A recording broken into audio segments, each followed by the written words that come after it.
हम तो जिंदगी से हार चुके यार, हम जिंदगी से लड़ना चाहते हैं। हमने अपने उन अकाबिरों के काले करतूतों से मेरी हार हुई है। मुस्लिम भाइयों, दलित भाइयों, सोचना तो पड़ेगा ही, कब तक नहीं सोचो। मुसलमानों को 2024 में अपना वोट पहले अलग करना होगा। आज अगर कटोरा मेरे हाथ में है तो वो कांग्रेस की पॉलिसी की वजह से है, तो हम वहां लड़ेंगे। हम वो फालतू जगह पर अपना रोने का मन करता है जब ये बात बोलता हूं। नकाब पहनकर हमारी औरतें तमाम जगहों पर भीख मांग रही हैं। लानत ऐसे उन हुक्मरानों पर जिन्होंने इस मुसलमानों की क्या कहते हैं रहनुमाई की है। तुम्हें डूब जाना चाहिए जाकर उसी सरयू नदी में कि तुमने 70 साल तक मुसलमानों की रहनुमाई की और लाखों मुस्लिम महिलाएं नकाब पहनकर भीख मांग रही है सड़कों पर। वो मुसलमानों का सर्वे किसी ने कराया? मंदिर तोड़कर मस्जिद नहीं बनी, वो फैसले में लिखा है, मैं उस पर अडिग हूं। हमारी नजरों के सामने मस्जिद तोड़ी गई, आज मंदिर बन रहा उस पर। मतलब मैं खुश हो जाऊं, जबरदस्ती खुश हो जाऊं? आप सोचिए कि मेरे में गम होगा कि नहीं। साहब ने कभी गैर मुस्लिम के खिलाफ कोई टिप्पणी की है क्या? हमारे गैर मुस्लिम भाई जो कुछ भी बोले, लेकिन आज भी दिल के अंदर बोलते हैं। उनके भाई ने नहीं किया। अरे उनके भाई ने क्या कहा था? क्या कहा था? जो बातें कही थी वो बातें कोर्ट ने सुन ली और वो मुकदमा भी निमट दिया। वो गाली नहीं किसी को बक रहे हैं, यहां तो लोग गाली तक बक देते हैं, दूसरे के धर्म का मजाक भी उड़ा देते हैं। यहां तो लोग दूसरों को मारने काटने का भाषण दे देते हैं मंच से कम वो भाषण तो नहीं हुआ। लेकिन बहरहाल मैं एक बात कहना चाहता हूं कि ना तो वोट अखिलेश जी के पास, अब राहुल जी के बारे में मैं मुसलमान भाइयों से पूछता हूं, राहुल गांधी के पास भारत की किसी जाति का नाम बताइए जिसका वोट राहुल गांधी के पास हो। मुसलमानों का है, मुसलमानों का है, बस मुसलमानों के अलावा एक वोट बताइए। ब्राह्मण तो नहीं गए मंदिर ना, मना तो कर दिया। नहीं मंदिर में तो मस्जिद चले जाए, कलमा पढ़ ले। मैं आपके कैमरे बोल रहा हूँ, राहुल गांधी कलमा पढ़ के मुसलमान हो जाए, उनको प्रधानमंत्री 24 में हम बनवा देंगे। मैं एग्रीमेंट कर रहा हूँ, लालच में मैं कह रहा हूँ। लो तो फिर यार तो हिंदू बनो ना, फिर हमको क्यों ठग रहे हो? न हिंदू बन रहे हो, मुसलमान बन रहे हो, यार हम ही को ठग रहे हो। तुम्हारी जाति तुम्हारे साथ है नहीं, तुम ब्राह्मण हो ब्राह्मण भाजपा में, तुम यादव हो यादव भाजपा में, तुम कोयरी हो कोयरी भाजपा में, तुम तेली हो तेली भाजपा में, तुम बनिया हो बनिया भाजपा। बनिया पर एक नाम याद आ गया, केजरीवाल जी का भी एक बयान वायरल हो रहा है। एक बयान और भी है, मैं मोबाइल मेरा रखा हुआ मैं दिखाता हूं। पहले एक बयान दिया कि मेरी नानी कहती थी मस्जिद को तोड़कर अगर मंदिर बने ना तो मंदिर में मत जाना, मेरा राम नहीं हो सकता, मेरा राम नहीं हो सकता। लेकिन अब बयान दिया 2 दिन पहले कि हमें निमंत्रण आया लेकिन अकेले आया है। मैं जरा बीवी को, माँ को, बाप को, दादा को, नाना को, नानी को, और यहां तक के उसने कहा कि पूरी दिल्ली को, सुन लीजिए मैं एक लफ्ज जोड़ नहीं रहा हूं, पूरी दिल्ली को उसने कहा मैं ट्रेन पूरा बनाऊंगा और दिल्ली के सभी हिंदू भाइयों को अयोध्या भेजूंगा अपने बाप के पैसे से, जो मुसलमानों का खून का पैसा। अबे वोट हमने दिया, केजरीवाल का अपना वोट कितना है? बनिया टोटल भाजपा में, और राज्यसभा में बनिया जा रहा आम आदमी पार्टी की तरफ से। न दलित को लिया राज्यसभा में, न मुस्लिम को लिया राज्यसभा में। इसलिए मुस्लिम भाइयों, दलित भाइयों, सोचना तो पड़ेगा ही, कब तक नहीं सोचोगे? ये जो सेकुलरिज्म का फरेबी नारा चल रहा है इस मुल्क में, इससे बाहर आपको निकलना पड़ेगा। एक बार आप अपना वोट अलग कीजिए, सुधार आ जाएगा। जैसे तो दलित भाई भी मना रहे हैं, उसमें क्या? तो मैं तो सबको कह रहा हूं, दलित भाई मना रहे हैं, दलित निपटेंगे। लेकिन मुस्लिम भाई जो आज मुंह लटकाए हैं, तो इनको कोई स्ट्रेटेजी तो बनानी पड़ेगी ना। लेकिन ये मुंह भी लटकाए हुए हैं, यौम सियाह भी मनाएंगे और क्या कहते हैं भाजपा को कोसेंगे भी, और वोट भाजपा के बाप को फिर देंगे। ये कौन सी पॉलिसी है भाई? कौन सी पॉलिसी है? सीधी सी बात है, जो वोट मांगने है उससे पूछे तुम्हारी जाति है क्या तुम्हारे पास? अगर अखिलेश जी आए वोट मांगने तो बोले पहले मेरे मोहल्ले के यादव को जमा कर दो। आपको एक बात बताऊं, बड़े करीने की बात है, मैं व्यूवर को कह रहा हूं, वीडियो को 2-3 बार सुन लीजिएगा। मॉब लिंचिंग मुसलमानों की हुई है, 1-2 नहीं हुई, सैकड़ों मॉब लिंचिंग सड़क पर हुई। ठीक है, बजरंग दल वालों ने किया, मैं भी मान रहा हूं बजरंग दल वालों ने किया।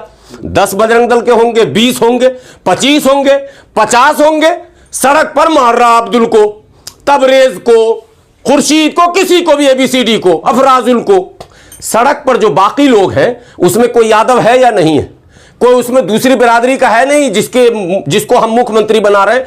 एक वीडियो सिंगल भारत में ऐसा दिखाइए कि 10 यादव पहुंचा हुआ है, भाई इसको मत मार नहीं सकते, ये मेरा वोटर है, ये मेरा सपोर्टर है, नारा देते हो यादव मुस्लिम भाई भाई दोनों, जैसे दूध मलाई, और दूध और मलाई दोनों आप ही गटक कर गए, हम तो जो है वहीं के वहीं खड़े रह गए। इसलिए ये फरेबी नारे बंद होने चाहिए। मुसलमानों को 2024 में अपना वोट पहले अलग करना होगा, उससे गिनती भी सामने आ जाएगी, जनगणना फिर से हो जाएगा। 10 साल से जनगणना मोदी जी नहीं करा रहे हैं, 2011 के बाद अभी तक जनगणना नहीं हुआ है। एक बार वोट डालिएगा तो आपका जनगणना खुद ही हो जाएगा, ठीक है। और ईवीएम फीवीएम के चक्कर में आपने पड़िए, वो लड़ेंगे वो जिनकी हुकूमत जा रही है। ये भी मुस्लिम नौजवानों से मैं कह रहा हूं, हमारे बहुत अच्छे दोस्त हैं, लोग लड़ रहे हैं, मैं नहीं बैठता उनके साथ, बाकी लड़ाई में बैठता हूं, ईवीएम वाले में उनके साथ मैं उसूल का आदमी हूं। मुसलमान उसूल ही तय नहीं करता। आजकल भानु प्रताप बहुत अच्छा लड़ रहे हैं, आजकल महमूद, अरे मेरा क्या लेना देना, ईवीएम से हम नहीं हार रहे, ईवीएम से कांग्रेस हारी है,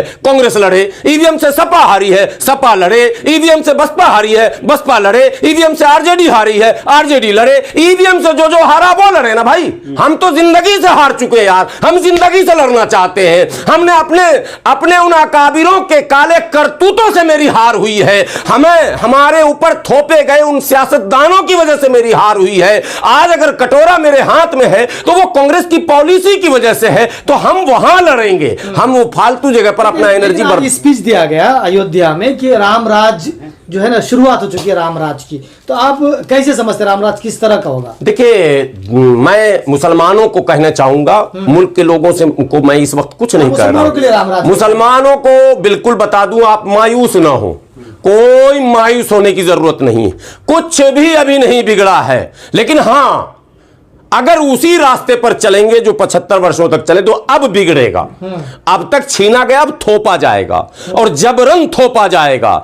इससे पहले कि ये थोपने की बीमारी चल पड़े, 2024 के चुनाव में आपको इन सेकुलरवादियों के फरेब से भूल जाइए ये कहना कि मोदी जब तक हटेगा नहीं मसला का माने खत्म नहीं होगा और समाधान नहीं निकलेगा। मोदी को हटाना बहुत जरूरी है। मैं कहता हूं या अल्लाह, मोदी 50 साल, मोदी से भी तगड़ा मोदी आ जाए, उससे भी तगड़ा आ जाए जो मार मार के सबको सीधा कर दे। अरे यार, पागल हो गए हो क्या? मोदी मसला है, ताला मोदी ने लगाया था, ताला मोदी ने खुलवाया था, शिलान्यास मोदी ने करवाया था, बाबरी मस्जिद को मोदी ने शहीद किया था, अक़लियती किरदार अलीगढ़ का मोदी ने खत्म किया था, ट्रिपल तलाक पर आज बहस कर रहे हो, लेकिन जब मसला क्या कहते हैं शाहबानों का था तब मोदी थे क्या? तमाम जो दंगे फसाद हुए, चाहे वो नेल्ली हो, कोकराझार हो, भागलपुर हो, मुंबई हो, मेरठ हो, मलियाना, कुछ भी गिनिएगा। लेकिन मुद्दा तो 2024 में राम मंदिर बनने वाला है ना। हाँ, तो राम मंदिर, सब हिंदू वोट देगा मोदी को तो मुसलमान हरा लेगा मोदी को? मैं मुसलमान पूछता, आप हरा लोगे? भाई जब सारा हिंदू दे ही रहा है तो उनको हराओ जिन्होंने तुम्हें धोखा दिया। मोदी ने धोखा नहीं दिया, मोदी ताल ठोक के कह रहा, सुनिए, भाजपा अपने मैनिफेस्टो में पहले ही लिख चुकी है कि 370 हटाएंगे, राम मंदिर बनाएंगे। तो मोदी धोखेबाज नहीं है। धोखेबाज वो है जिसने कहा कि नहीं नहीं मस्जिद टूटने नहीं देंगे, परिंदा पर नहीं मारेगा और मस्जिद टूट गई। धोखेबाज वो है जिसने कहा मुसलमानों हम तुम्हारे साथ हैं लेकिन हमारे हाथ में कटोरा आ गया। धोखेबाज वो है जिसने हमें नौकरियों से बाहर किया। धोखेबाज वो है जिसने उर्दू को रोजगार से अलग कर दिया। धोखेबाज वो है जिसने हमें अफीम की गोली चटाकर सुला दिया।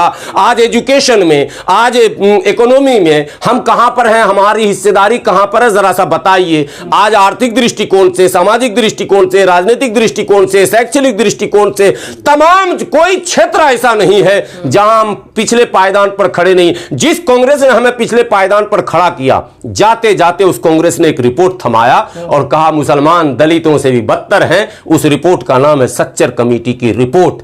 कांग्रेस ने क्यों रिपोर्ट सार्वजनिक किया? रिपोर्ट सार्वजनिक क्यों किया? किसी ने सवाल पूछा? जब रिपोर्ट तुम्हें सार्वजनिक करना था, तुम्हें रिपोर्ट मिल ही गई थी तो तुम उस पर अमल कर लेते। कहां पर अमल हुआ भैया? आज अलीगढ़ पर हम रो रहे हैं लेकिन ये बीमारी कांग्रेस ने दी। आज जो हालात मुल्क के हैं, इस हालात के जिम्मेदार सिर्फ और सिर्फ कांग्रेस है। इसलिए मुसलमानों को कांग्रेस से दूर तो पहले नंबर पर भागना ही है। लेकिन मौलाना, राम मंदिर का उद्घाटन तो हो गया, लेकिन क्या लगता है अब मथुरा काशी की बारी है? देखिए, ये नारा आज का नहीं है। अच्छा सवाल आपने किया।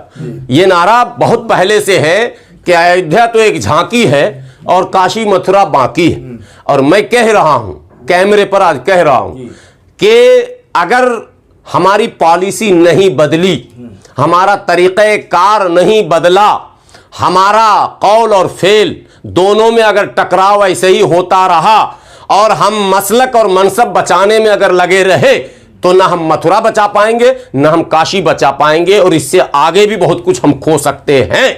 इसलिए मसलक के चक्कर से हटकर, मनसब के चक्कर से हटकर, खानदान के चक्कर से हटकर एक बार एक सही फैसला करो, बैठो और सुनो। इस मुल्क में अब कोई हाथ पैर जुबान चलाकर जिंदा नहीं रह सकता मुसलमान। मैं बड़ी बात अब कहने जा रहा हूं, हाथ पैर और जुबान चलाकर अब जिंदा नहीं रह सकते, अब दिमाग चलाकर ही जिंदा रह सकते हो।